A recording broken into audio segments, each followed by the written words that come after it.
Hello அஸ்ஸலாமு அலைக்கும் friends. Shahana cooking சேனல்லேருந்து பேசுகிறேன். வீடியோக்குள்ளே போகிறதுக்கு முன்னால் சேனலை சப்ஸ்கிரைப் பண்ணிக்கோங்க, மறக்காமல் பெல் ஐக்கானை கிளிக் பண்ணிக்கோங்க. இன்றைக்கி வீடியோவில் பார்த்தீங்கன்னா ரொம்ப டேஸ்டியான, உடம்புக்கு ரொம்ப ஹெல்த்தியான ஒரு பாவக்காவை வச்சு ஒரு கிரேவி தான் செய்ய போகிறோம். இது எப்படி செய்யறதுன்னு நான் வீடியோவில் உங்களுக்கு சொல்கிறேன். நிறைய பேர் பாவக்காவெல்லாம் சாப்பிட்றதே இல்லை, ஆனால் இது அவ்வளோ நல்லது உடம்புக்கு. இதை இந்த மாதிரி மெத்தடில் நம்ம செஞ்சு சாப்பிடும்போது கசப்பு இருக்காது. நீங்கள் ட்ரை பண்ணி பாருங்கள். நம்ம ஒயிட் ரைஸுக்கெலாம் சேர்த்து சாப்பிடும்போது ரொம்ப டேஸ்ட்டாக இருக்கும். இந்த மாதிரி ஒரு தடவை நீங்கள் செஞ்சு பார்த்தீங்கன்னா அடிக்கடி வீட்டில் நீங்கள் இந்த மெத்தட்லேயே செய்வீங்க ஃப்ரெண்ட்ஸ். இப்போ வாங்க இது எப்படி செய்யறதுன்னு நம்ம பார்க்கலாம். நான் 1/4 கிலோ அளவுக்கு ஃப்ரெஷ்ஷான பாவக்காய் ஒரு 1/4 கிலோ எடுத்திருக்கேன். அதை நல்லா இந்த மாதிரி நடுவில் விதையெல்லாம் இருக்கும், அதையெல்லாம் நீட்டாக எடுத்துக்கோங்க. எடுத்துட்டு நல்லா வாஷ் பண்ணிவிட்டு இந்த மாதிரி கட் பண்ணி எடுத்து வச்சுக்கோங்க. இப்போது ஸ்டவ் ஆன் பண்ணி ஒரு கடாய் எடுத்து வச்சுக்கலாம். கடாய் நல்லா ஹீட் ஆனதும் ஒரு 3 டேபிள் ஸ்பூன் அளவு நான் எண்ணெய் ஊற்றிக்கிறேன். எண்ணெய் கொஞ்சம் அதிகமாக ஊற்றும்போது அந்த பாவக்காயில் இருக்கிற கசப்பு அந்த அளவுக்கு இருக்காது. இப்போ ஒரு 1/4 ஸ்பூன் அளவுக்கு கடுகு சேர்த்துக்கிறேன். கடுகு நல்லா பொரிஞ்சதும் ஒரு 10 பல்லு பூண்டை நல்லா தோலை உரிச்சிட்டு இந்த மாதிரி ஒன்றும் பாதியமாக தட்டி சேர்த்துக்கோங்க. இந்த மாதிரி பூண்டை தட்டி சேர்க்கும்போது பாவக்காய் கிரேவி நல்ல ஒரு ஃப்ளேவராக இருக்கும். பூண்டு பாருங்கள் இந்த அளவுக்கு வதங்கிடுச்சு. இப்போ பார்த்தீங்கன்னா பெரிய வெங்காயம் நான் 2 வெங்காயம் எடுத்திருக்கேன். அதை நல்லா வாஷ் பண்ணிவிட்டு இந்த மாதிரி பொடிசாக கட் பண்ணிக்கோங்க. இந்த மாதிரி பொடிசாக கட் பண்ணி சேர்க்கும்போது கிரேவி ரொம்ப திக்காகவும் அதே சமயத்தில் சீக்கிரம் நம்மளுக்கு வெங்காயம் வதங்கிடும். அதனால் இந்த மாதிரி நான் சின்ன சின்னதாக பொடிசாக கட் பண்ணி சேர்த்துக்கிறேன். இப்போது வெங்காயம் ஓரளவுக்கு வதங்கியிருக்கு. இப்போ இந்த கிரேவிக்கு தேவையான அளவு உப்பு சேர்த்துக்கலாம். உப்பு பார்த்திங்கன்னா நான் 1 ஸ்பூன் அளவு கல் உப்பு சேர்த்துக்கிறேன். உப்பு உங்களுக்கு எந்த அளவுக்கு தேவையோ அந்த அளவுக்கு பார்த்து சேர்த்துக்கோங்க.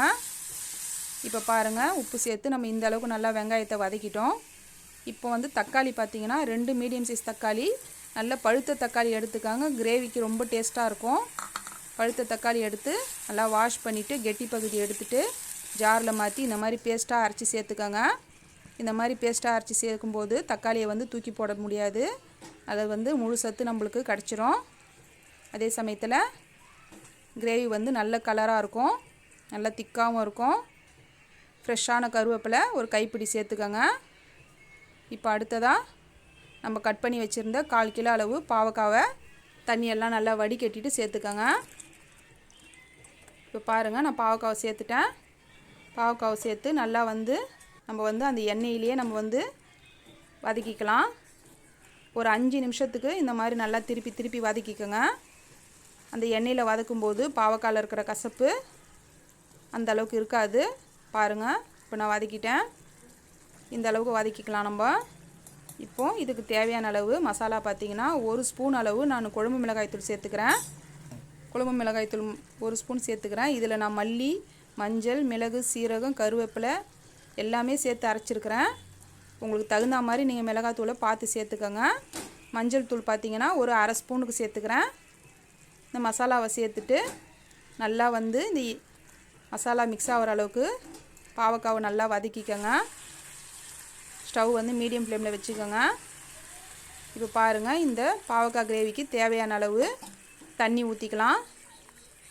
தண்ணி பார்த்திங்கன்னா நான் ஒரு 1.5 டம்ளர் அளவுக்கு நான் ஊற்றிக்கிறேன். ரொம்ப ஊற்றிட்டிங்கன்னா அது குழம்பு மாதிரி ஆகிடும். மீடியமாக பார்த்து அந்த பாவக்காய் வேகிற அளவுக்கு தண்ணி ஊற்றிக்கோங்க. இப்போ தண்ணி ஊற்றி ஒரு 5 நிமிஷம் நான் மீடியம் ஃப்ளேமில் வச்சு மூடி போட்டு வேக வச்சுட்டேன். ஏற்கனவே நம்ம எண்ணெயில் நல்லா வதக்கிட்டோம் பாவக்காவை. இப்போ தண்ணி ஊற்றி ஒரு 5 நிமிஷத்துக்கு நான் இந்த மாதிரி வேக வைக்கும்போது மூடி போட்டு சீக்கிரம் பாவக்காய் வெந்துடும். இப்போ பாருங்கள், இந்த அளவுக்கு திக்காக நம்மளுக்கு பாவக்காய் கிரேவி ரெடியாக இருக்குது. இந்த டைமில் 1/4 மூடிக்கும் கொஞ்சம் கம்மியாக நீங்கள் தேங்காய் எடுத்து நல்லா பேஸ்ட் பண்ணி அதை ஊற்றிக்கோங்க. உங்களுக்கு தேங்காய் வேணான்னா நீங்கள் தாராளமாக ஸ்கிப் பண்ணிக்கோங்க. தேங்காய்க்கு பதில் நீங்கள் புளி கூட ஒரு சின்ன நெல்லிக்காய் சைஸ் அளவு எடுத்து ஊற வச்சு அதை நீங்கள் அந்த தண்ணியை கூட சேர்த்துக்கலாம். அதுவும் நல்லாயிருக்கும். இப்போ பாருங்கள் ஃப்ரெண்ட்ஸ், நான் தேங்காய் ஊற்றி நல்லா கிளறி மிக்ஸ் பண்ணிட்டேன். ஒரு 2 நிமிஷத்துக்கு நம்ம தேங்காய் ஊற்றிட்டு ஒரு கொதிக்கிற அளவுக்கு நம்ம வச்சுக்கலாம். உப்புலாம் பார்த்துக்கோங்க. எனக்கு உப்புலாம் கரெக்டாக இருக்குது.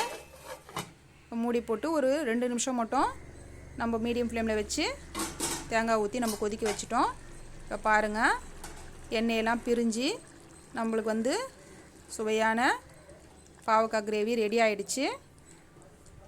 பாவக்காவும் நல்லா நம்மளுக்கு வெந்து வந்திருக்கு. இந்த அளவுக்கு நம்மளுக்கு பாவக்காய் கிரேவி ரெடி ஆகிடுச்சு. இப்போ நம்ம ஸ்டவ் ஆஃப் பண்ணிக்கலாம். இப்போ நான் வந்து சர்வ் பண்ண எடுத்துக்கிறேன். இட்லி, தோசை, சப்பாத்தி, ஒயிட் ரைஸு எல்லாத்துக்குமே நம்ம இந்த கிரேவி வச்சு சாப்பிட்லாம் ஃப்ரெண்ட்ஸ். ரொம்ப டேஸ்ட்டாக இருக்கும். பாவக்காய் பிடிக்காதுன்னு சொல்கிறவங்க கூட இந்த மெத்தடில் செஞ்சு கொடுத்தீங்கன்னா அடிக்கடி விரும்பி சாப்பிடுவாங்க. உடம்புக்கு ரொம்ப நல்லது. தயவு செஞ்சு பாவக்காவை வாரத்தில் ஒரு நாள் சாப்பிடுங்க.